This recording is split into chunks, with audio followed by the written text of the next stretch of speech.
Well, down at the Texas-Mexico border, the Trump administration is putting hundreds of miles of new buoys in the Rio Grande. Now, these new floating barriers are the latest effort by the federal government to deter illegal crossings. KVUE's Daniel Perot joins us now in the studio. And Daniel, the Trump administration says this is needed, even though border crossings have pretty much ground to a halt. Quita and Mark, this is a major expansion of a controversial strategy used by Texas as part of Operation Lone Star. That's the state's border security effort. Back then, the federal government sued Texas over the buoys. But now it is the federal government deploying what they say are new and improved buoys that they believe will do a better job of deterring illegal crossings.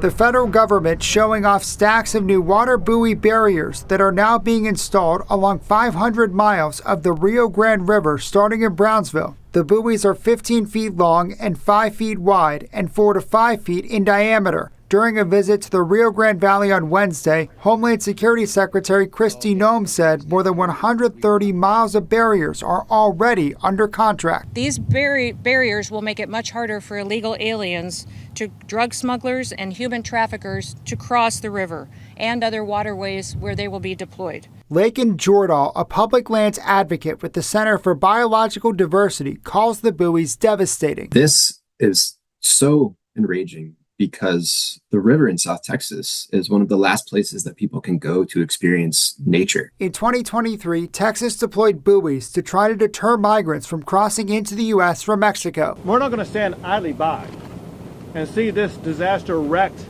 upon the United States. These new buoys are bigger and cylindrical, not round. We haven't seen this tested, so we're not sure what impacts it'll have. Federal officials say the new barriers are needed, even though the number of border crossings has dropped substantially since President Trump took office. Critics have raised concerns about migrant safety, and Mexico's government complained they violated water treaties, leading the Justice Department under President Biden to sue Texas. We've already seen disruptions of wildlife migrations, of animals getting trapped in these systems. Jordahl says he's concerned about the damage heavy machinery used to install the buoys could cause to things like an endangered species of mussels that's found in the river, water quality, and fishing holes. They're doing all of this while ignoring our nation's most important environmental laws. Noem says she believes the new barriers are a safer alternative to the previous ones. Securing our waterways not only protects Americans, it saves the lives of illegal aliens by deterring them from daring to attempt to cross through